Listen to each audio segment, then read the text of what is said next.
Wherever in the world you're joining us from, welcome. The Soul Caribbean Conference of Seventh-day Adventists would like to invite you and welcome you to a very special program entitled Surviving a Family Crisis. During the course of this two-part series, we intend to help identify crises that families face and to help equip individuals and families to find mechanisms to survive a crisis, but not only to survive, but to come out successfully and to have a stronger family unit than they had before. This evening, the program will be coming to you on April the 5th of 2020 from 6 to 7 p.m. And our second part will be coming to you on Wednesday, the 8th of April from 6 to 7 p.m. We are very fortunate to have a multidisciplinary panel, experts in various fields who will be able to look at the many different aspects and facets of family crises and find us real-world examples and real-world ways in order to overcome these challenges successfully.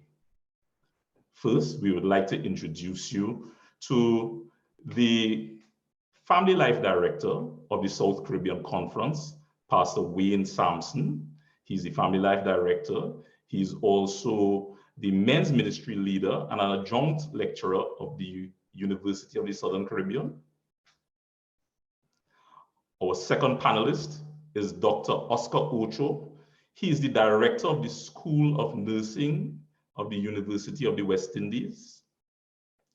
Next, we have Ms. Sasha Bernard, who has a master's degree in public health. She graduated from the Loma Linda University, but she also is the founder of an NGO called Bridges to the Heart, and she will give you some more information about that soon.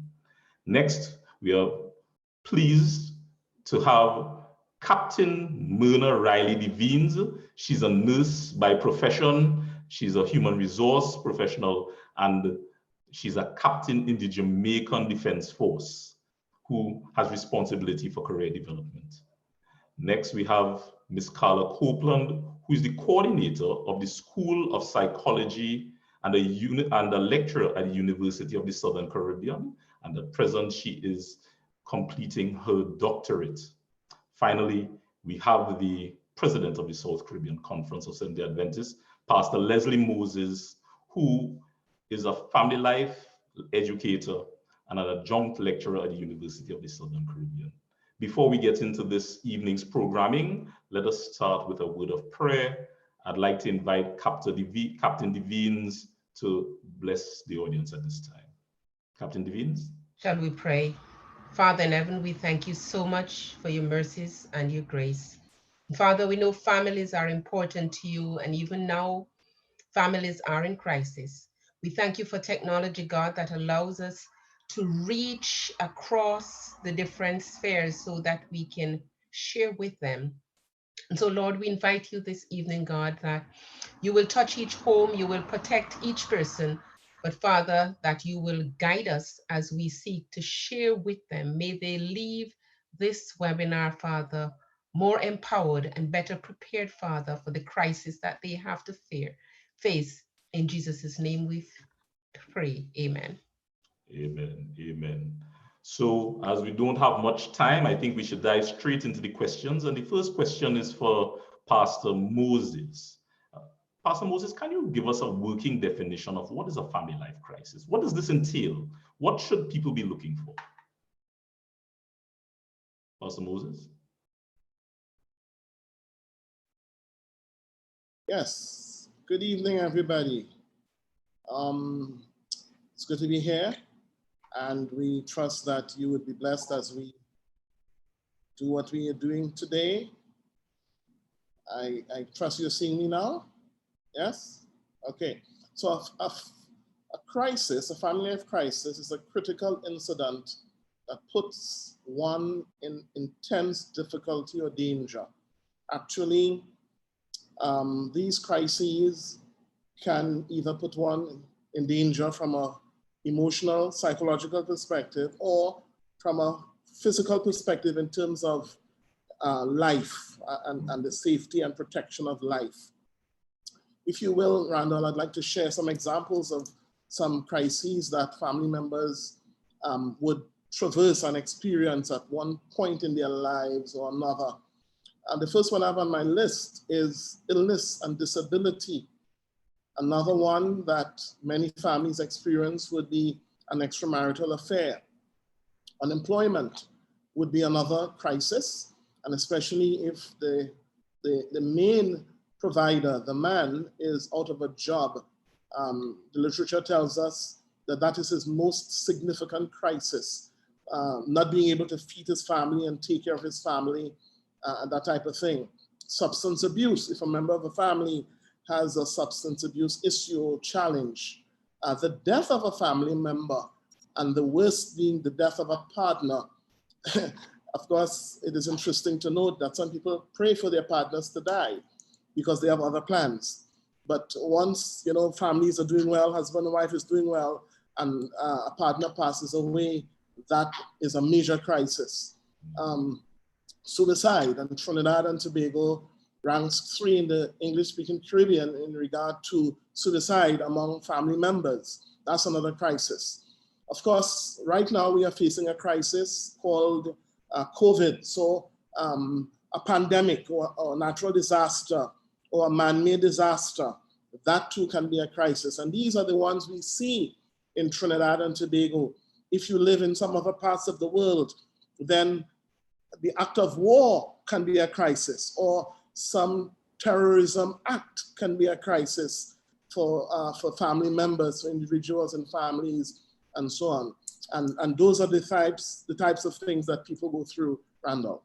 All right, thank you very much, Pastor Moses. So my next question now will be aimed at Dr. Ocho, because we are dealing with a worldwide pandemic right now. It's on everybody's mind. It has affected the way that we live, the way that we do things. The mere fact that we are having a webinar right now is because of the COVID-19 pandemic. So Dr. Ocho, tell us about illness and how can that be a family crisis? How does that impact a family? Well, the reality is, Randall, and to our listening audience, COVID-19 as the disease associated with the coronavirus is creating challenges for individuals and crises for individuals from a physical, economic, social, and even psychological perspective. From the physical perspective, it has changed what we now consider our new normal. We are encouraged to have physical distancing, and there is a debate as to whether it should be physical or social, and I rather support physical distancing because we understand how the virus is spread. That means also the interactions that we will have with friends and family has also changed, looking at this new normal. But we are also having so many people living with uncertainties. So many people are living with fears. But that in and of itself is exacerbating another problem that we have. When we think about persons who currently have, let's say, take for example, the chronic non-communicable diseases, the diabetes, the hypertension. All of this is creating a new set of crises for individuals, but we need to let them know that they need not lose hope. There is help.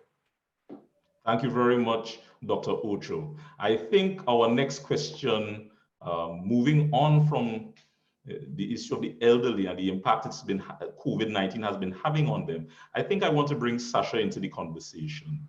Now, Sasha Bernard began this NGO called Bridges to the Heart that has sought to reduce the intergenerational gap between the elderly and the youth in society.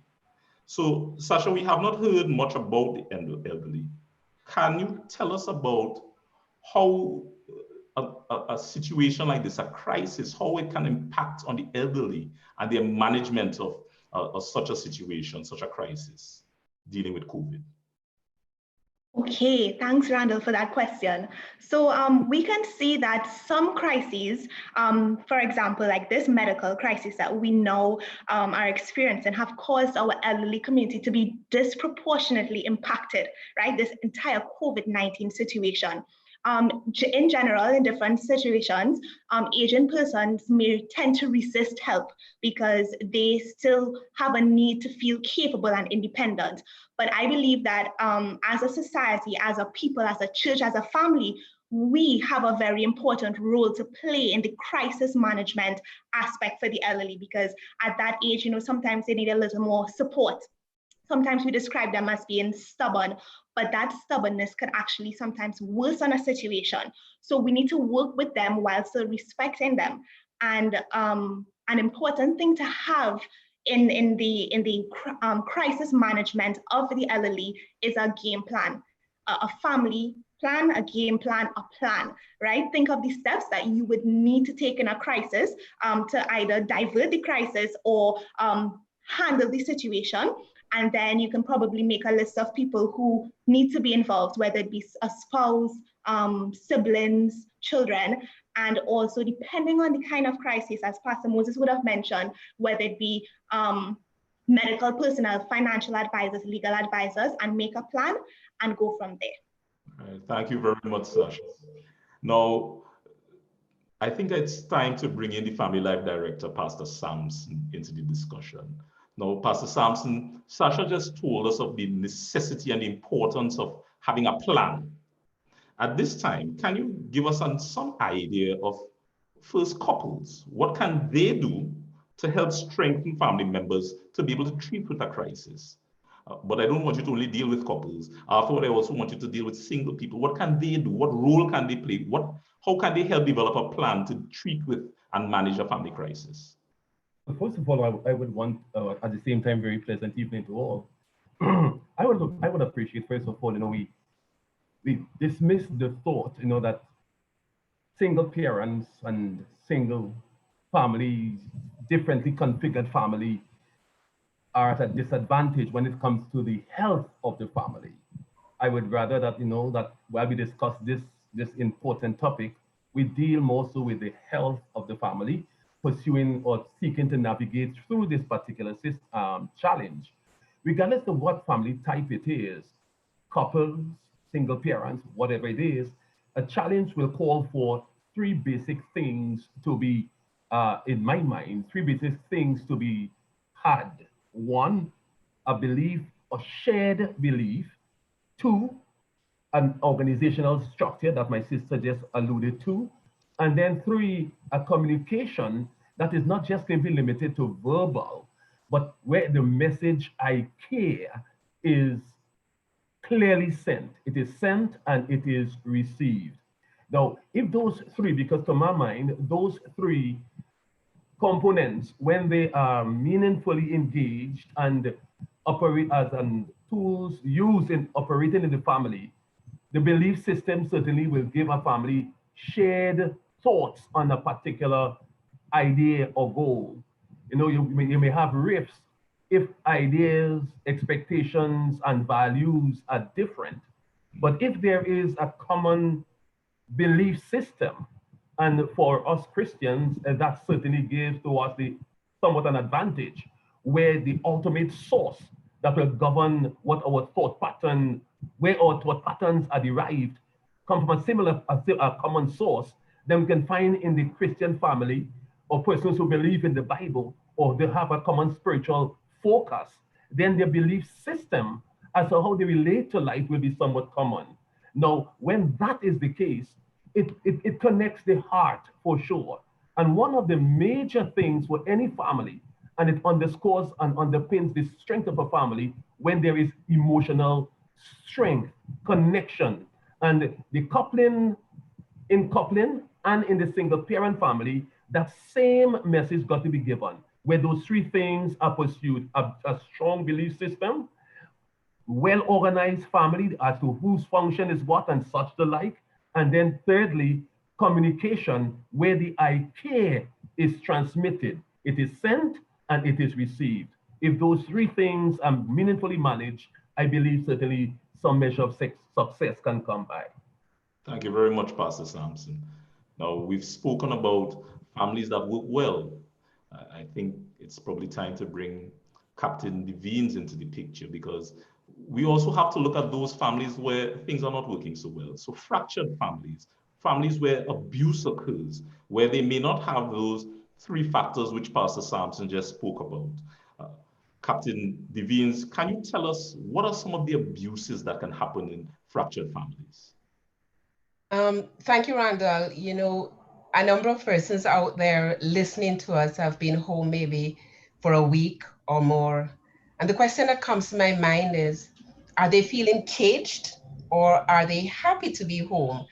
And the response to that is going to be based on what's happening in their home environment. But if we look at what's a fractured home, because a fractured home is one where the relationships are broken. Family members just don't get along. Some of them are not even speaking to each other. You walk in the house and it's like you can cut the tension with a knife. Now imagine that home situation where people are not getting along, where there has been some amount of abuse or violence, and then this situation where they are now forced to be together. So what are some of the abuse that they may have been experiencing, and what are some of the abuse that may get worse because people are forced now to be in each other's space? We think of the general abuse of neglect. A lot of times people think of the usual abuse, physical abuse, verbal abuse, etc. But persons may not necessarily zero into neglect initially. And a number of persons that we have are suffering from neglect. You're in a home, nobody speaks to you. It's like you are invisible within that environment. And sometimes this can happen not just to the elderly, but also to other persons within that environment. But outside of neglect, there are the other abuses that persons may be experiencing, may experience, and that may get worse during this time. Psychological abuse, the words that are used to persons, words that degrade them, words that put them down, that frighten them. There's an attempt to control them or isolate them. But then there's also the physical abuse aspect, where people get slapped, people get pushed around, people get choked, people get things thrown at them. And some persons who may be listening this afternoon may be saying, you know, unfortunately, I'm in that situation. But there's a financial, and we recognize that with COVID and people are losing their jobs all around, this can get worse. So there's a financial abuse where persons are either prevented from earning, or when you earn your money, somebody else wants to control it. And then there's the sexual abuse, unfortunately, where it's either, it could be children, it could be other persons, and it's not just limited to females. And then there's the elder abuse. You see, the children and the elderly are the most vulnerable within our society. And they are the ones that a lot of times tend to get a lot of abuse, even though abuse occurs otherwise. And so this is really a serious time. And some persons who may have been experiencing abuse may say to themselves, my only escape was to spend time at work, or my only escape was to go out and be out of the home and just come in at times. But now I am stuck. What is going to happen to me? And they may feel a position where they want to scream, help. What is going to happen? Is there a way out? How do I deal with this? And as we look at that later, I just want to say to them, Isaiah 41:10 says, fear thou not, for I am with thee. Be not dismayed, for I am thy God. I will strengthen thee, I will help thee, and I will uphold thee with the right hand of my righteousness. So as we go through this evening, I'm sure that we're going to give them some strategies to deal with these abuse. Thank you very much, Captain Devines. I think we need to spend some time speaking of one of the groups that you just spoke of, the vulnerable groups that who face abuse. And we spoke already about the elderly. I think we need to take some time to look at the children now. The soon-to-be Dr. Carla Copeland Joseph. I would like you to come in and tell us a little bit about the children. We always hear how resilient children are. Can you tell us whether children are able to better weather the storm of a crisis or abuse than an adult? What is their position? Thank you, Randall. When we talk about a child's ability to weather a crisis, that is usually based on their home environment. So for a lot of children, their parents' ability to weather this crisis, or any crisis for that matter, usually impacts on the child's ability to weather that crisis. So we have seen that children can rebound from a crisis in various ways. And, you know, Pastor Moses touched on that when we were talking about a crisis before, that the different types of crisis and weathering the different types of crises is dependent on the resilience of a person. And when we talk about a child being able to weather this crisis or any life crisis, because there are many, that impact is going to be seen based on the modeling that their parents are demonstrating. So if their parents are doing well with weathering a crisis, we will see by extension that a child would adopt that same type of system. So what is important is it's not necessarily whether the child can do better at it than an adult or do better than another child. But what is important is that within their home environment, the appropriate modeling is done so that we can really ensure that the child follows this model and ends up weathering the crisis appropriately. Thank you very much, Carla. So it is true that children are always looking at us, and whatever we do, whether it be bad or whether it be good, it is necessary that we show children the right thing to do, because they will learn from us, regardless of whether it is good or bad. At this time, we will have an item of music. Marissa Waldron McWilliams will be singing the beautiful hymn, 4 Days Late.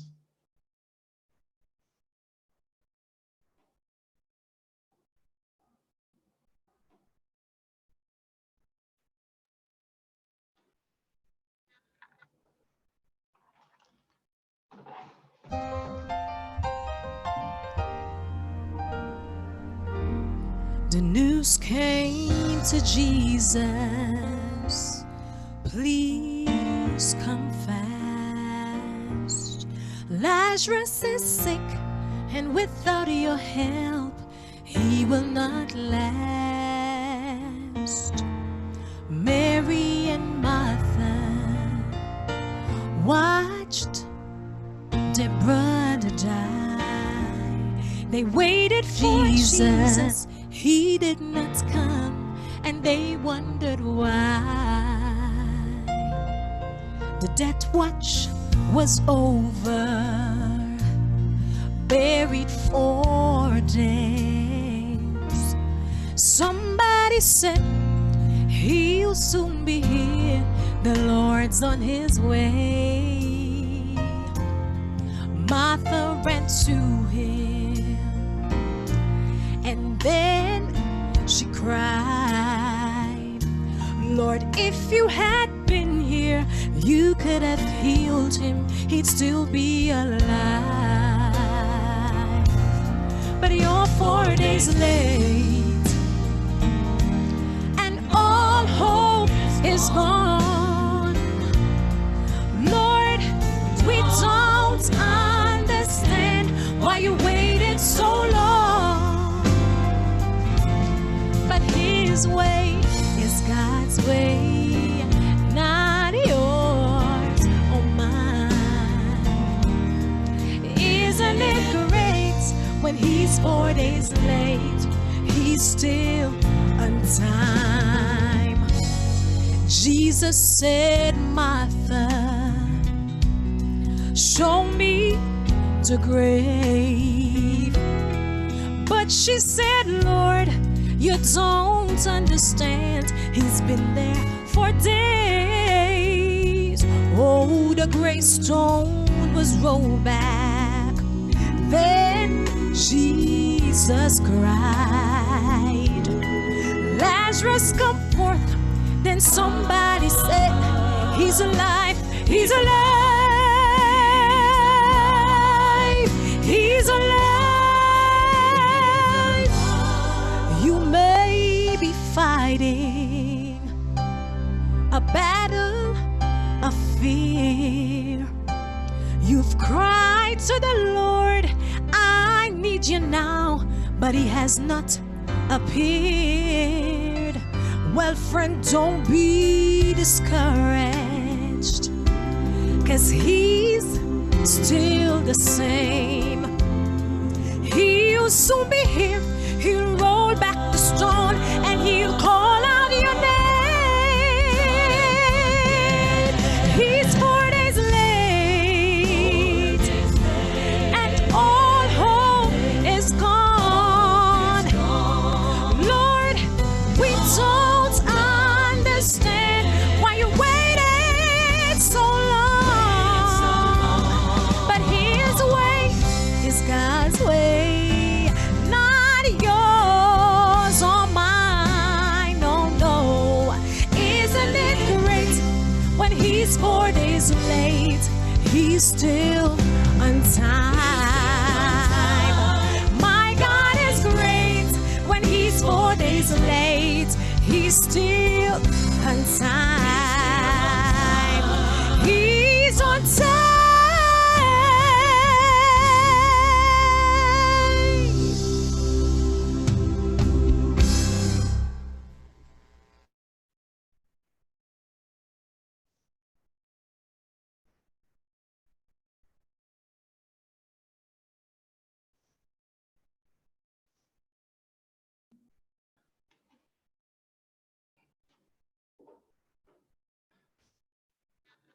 No, it certainly is an excellent and a wonderful message that our Savior is always on time.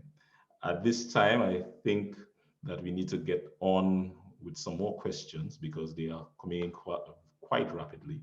Pastor Moses, can you tell us? Because we've listened to Pastor Sampson, we've listened to Carlota Joseph, and they've spoken about factors that help strengthen families. So can you tell us at this time, in terms of resilient families, families that are able to weather a storm, what are some characteristics that such families would share so that our own families and our own people can have something to look forward to, something to strive for?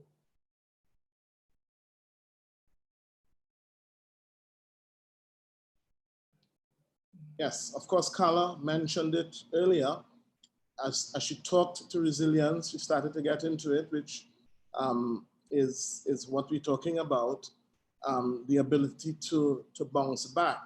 I like to illustrate that resilience is like taking a tennis ball, what we would call a wind ball, throwing it against a wall and seeing it come back. It is the ability to bounce back. Somebody else described resilience as the ability to bend back and not break.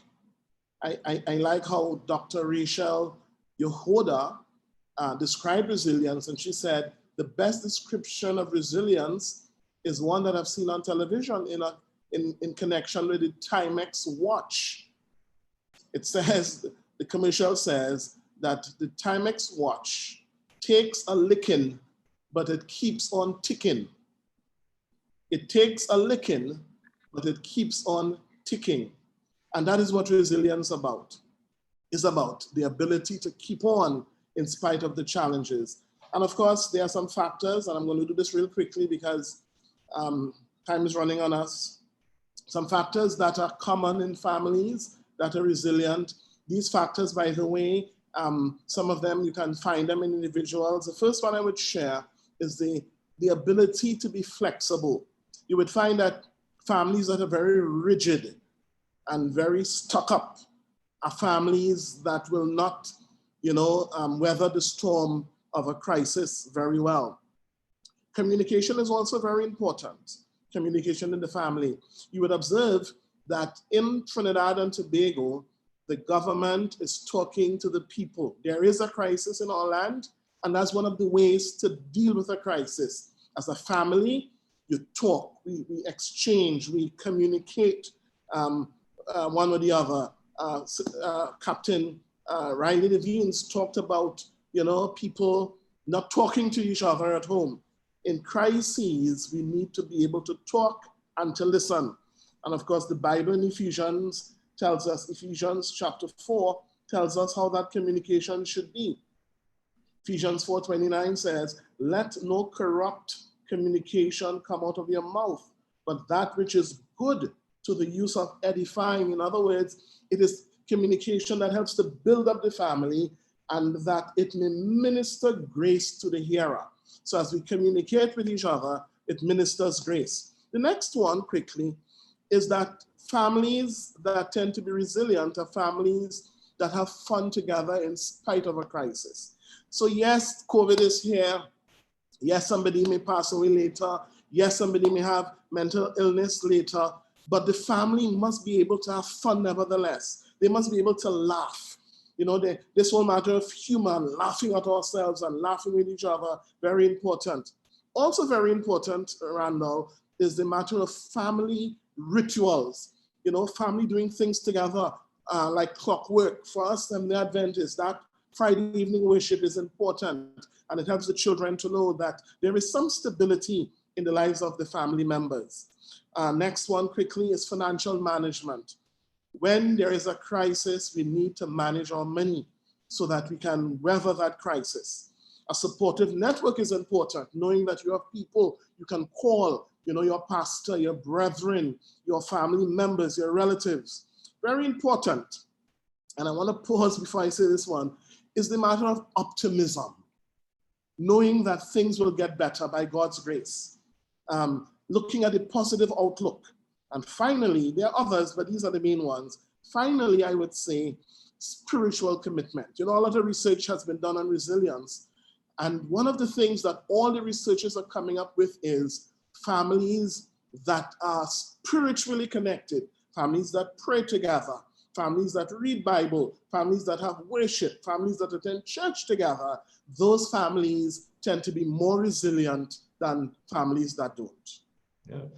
Thank you for those very helpful tips, Pastor Moses. Now, I expect that someone will say, well, if you're healthy and you're fine, that's easy. You can apply these things. I suppose I should direct this to Dr. Ocho. So Dr. Ocho, what about a person who is sick? You already have a crisis such as cancer. now something else has arisen. How can a person who has faced a health crisis treat with another crisis that has arisen?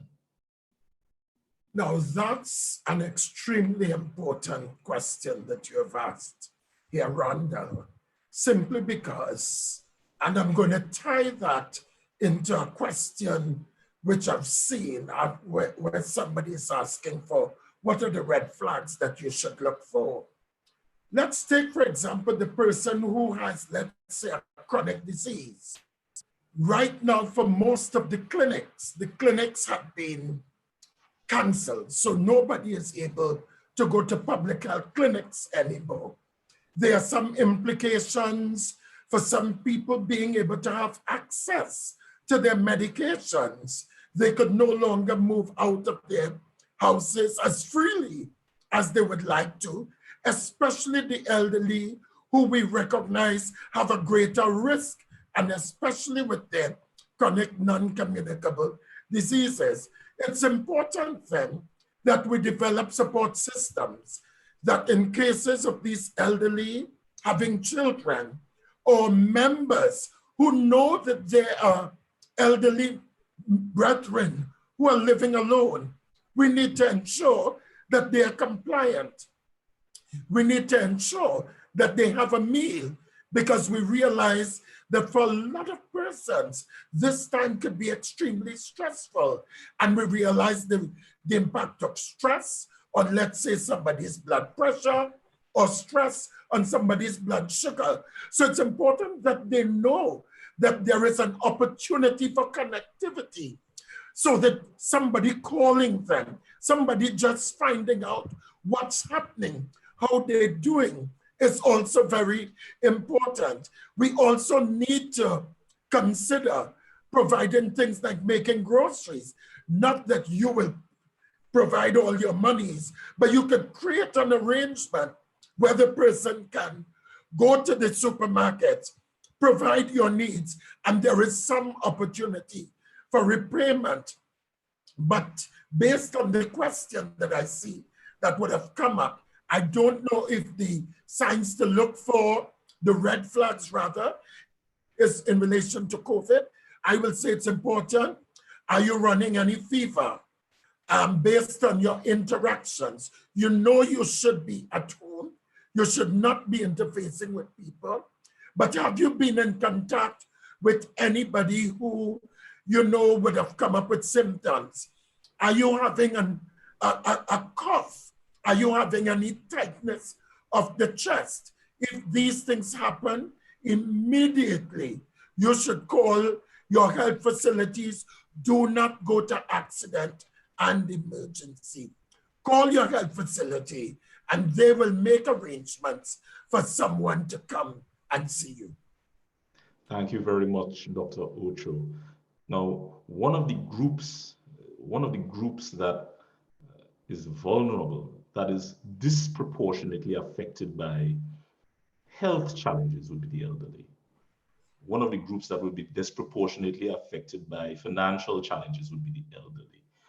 I think I want to bring back Ms. Sasha Bernard into the question, into the discussion at this point in time. Can you give us some assistance? What can caregivers, what can church members, what can friends and family members do to assist elderly persons during the midst of a crisis? Okay, that's also a very important question. I have like 8 points that I can share, just very general, overarching. The first one is being patient and being kind. You know, we sometimes tend to think that we alone are going through whatever it is and they should be able to adapt easily or allow us to do whatever, and we may tend to be snappy or, you know, sometimes just plain old mean. So we need to be patient and kind with them.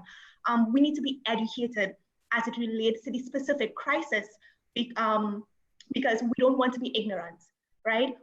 We have to know the general information. If there are guidelines that the country may put in effect based on the crisis, like for COVID, I think this week some guidelines are supposed to be in effect from the ministry as it relates to, you know, the elderly and the homes, right? So we need to be educated. Also, we can, because just to go back on that point, we want to protect them without scaring them. We want to not increase their stress and anxiety. So basically, we want to educate them while preserving their mental health. Another point is to join support groups, depending on the crisis again. So the support group can be one that benefits both you and the elderly person. And one that comes to mind is the Alzheimer's group, because they provide support for people who are going through it with the elderly, and they also provide support for the elderly themselves, as in coping mechanisms and advice on how to proceed with life, you know. One point, something that, you know, we tend not to want to talk about or dwell on, but encourage them to plan ahead, something as simple as a will.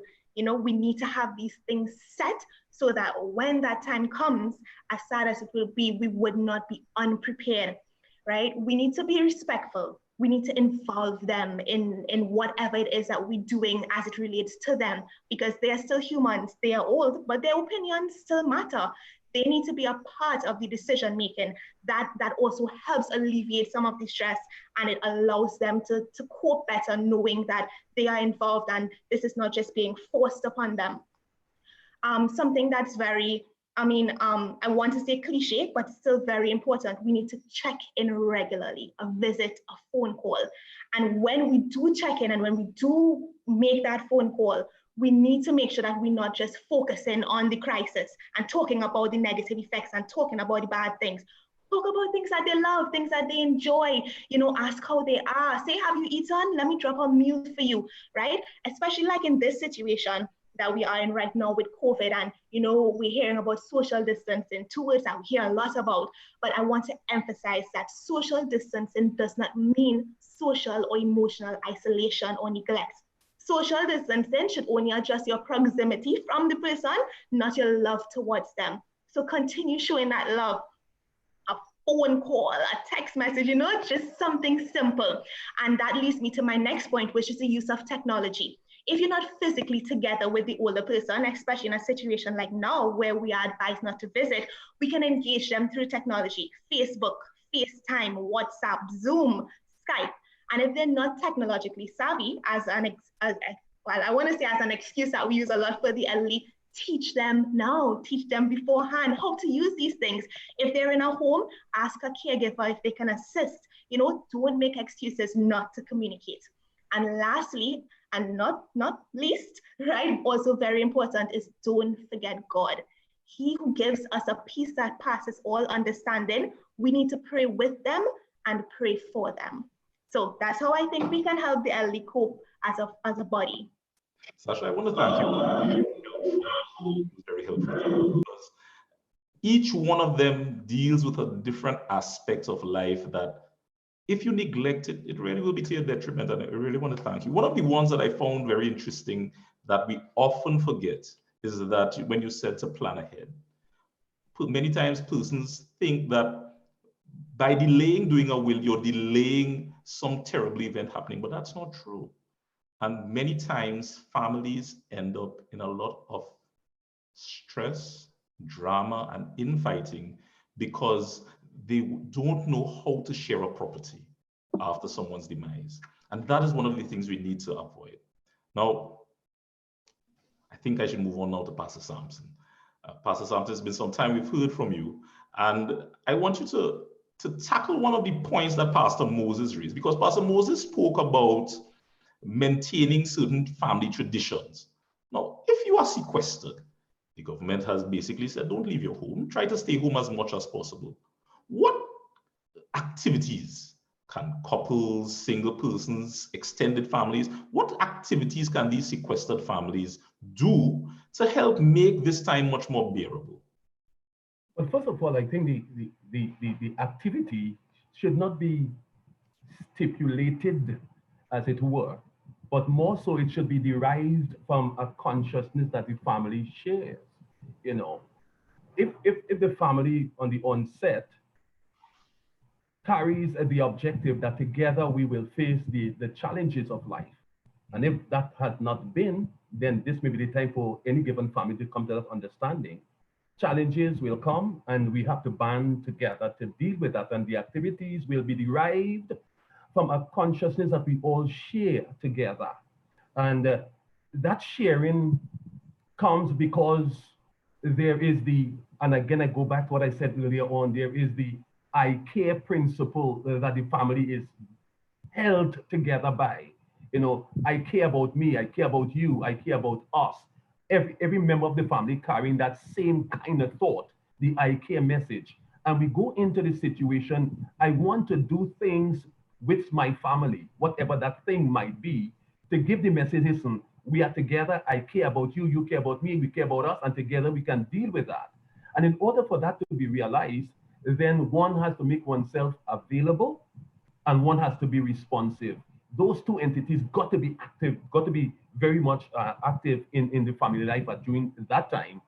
For the communication during that time to make sense, because sometimes that's a time when you're all alone, sequestered, you and your family got to sit down and talk.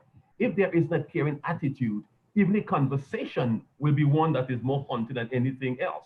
But if there is this caring attitude, then the conversation is derived from that care. I want to now tap into my children's story. I want to tap into my wife's story. And I'm doing that with intent for the message to be heard. Listen, we are in this together. And not only are we going to weather the storm that we are in, but we will come out of this a whole lot stronger. So the activities really are more derived from a caring sense that the family is running with.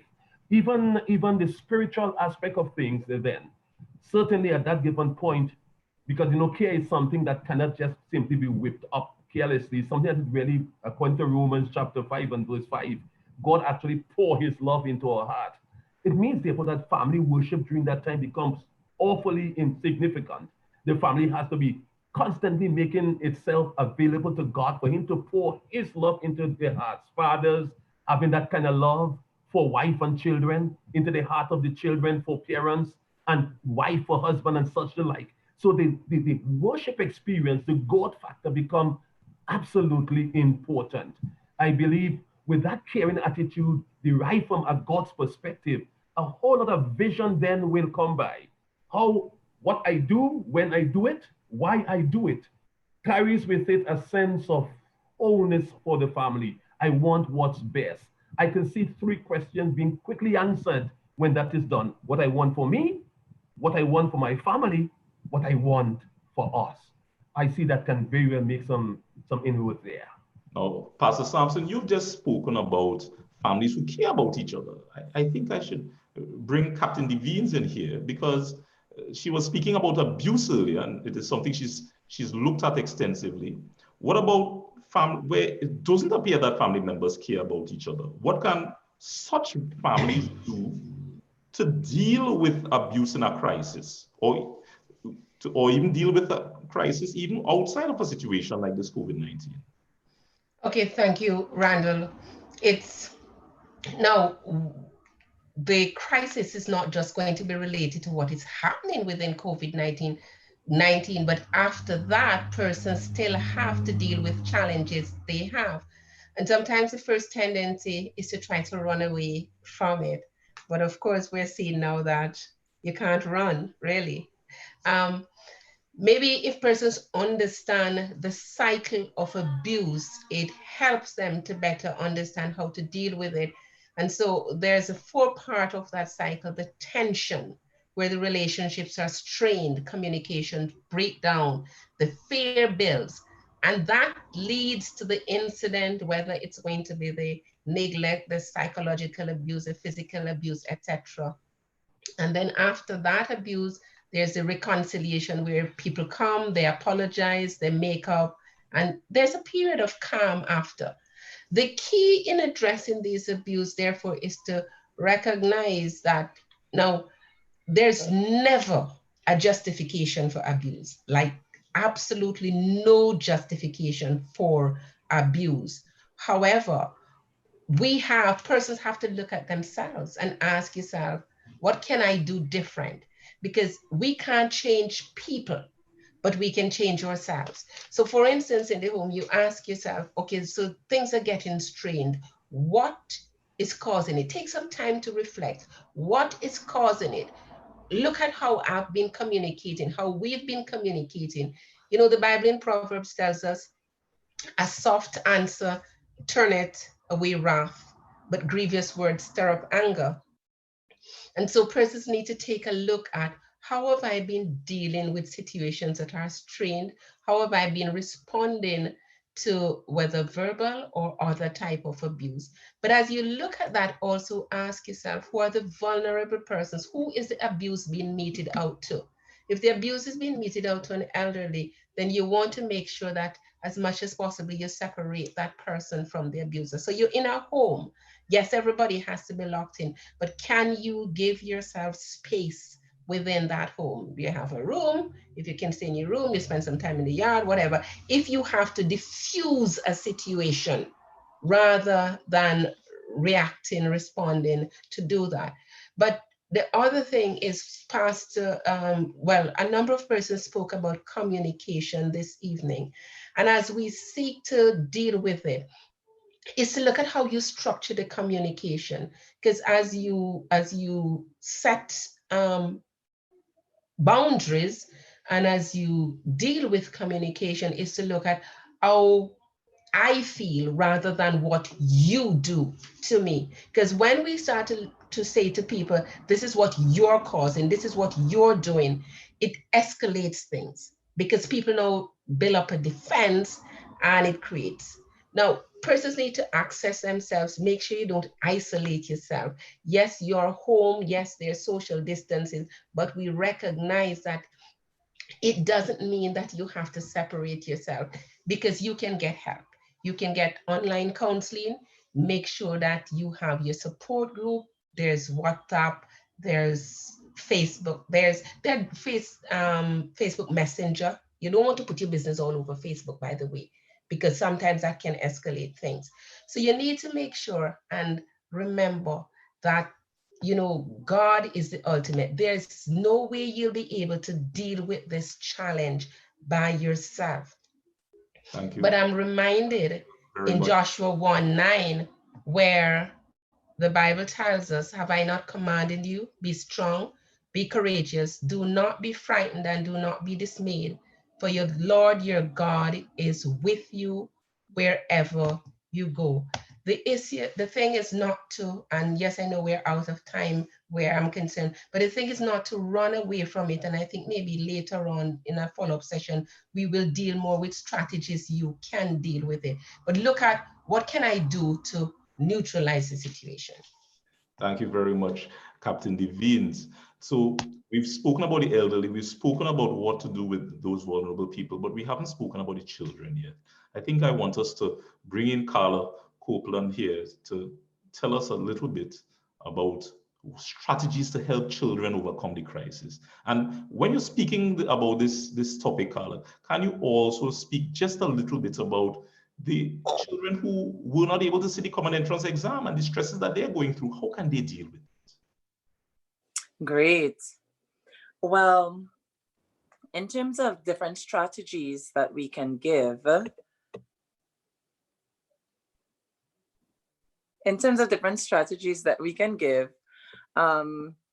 I would want to say, first and foremost, just like was shared from a lot of the others, we really want to pay attention to our spiritual foundation, because even when we're dealing with children, our parents within our homes are usually the representative of that higher being, of that higher source. So you want to teach your children about Jesus, then you have to be that Jesus within your home. So you really want your children to see you, just like we were saying before, model the example of how you are connecting with your higher source, so that they can really connect with you and by extension, communicate the way they feel. We have to remember that when we're dealing with children, that communication is going to look different. So they may not come to you and say that they are scared, but you may find that they may be bedwetting, which is something that they may have given up a long time ago. But suddenly, during this crisis or during a crisis time, they begin exhibiting some of those things. You may see them exhibiting things like high levels of disobedience. Those are some of your red flags that you may see that you would want to pay attention to. So pay attention to their emotional responses.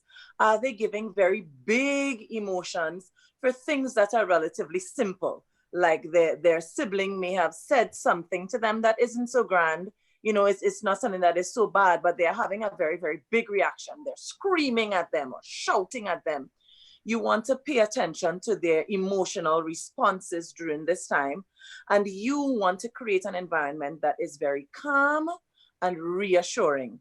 Remember that for children, their homes are their safe places. So you want to ensure that that need is being met.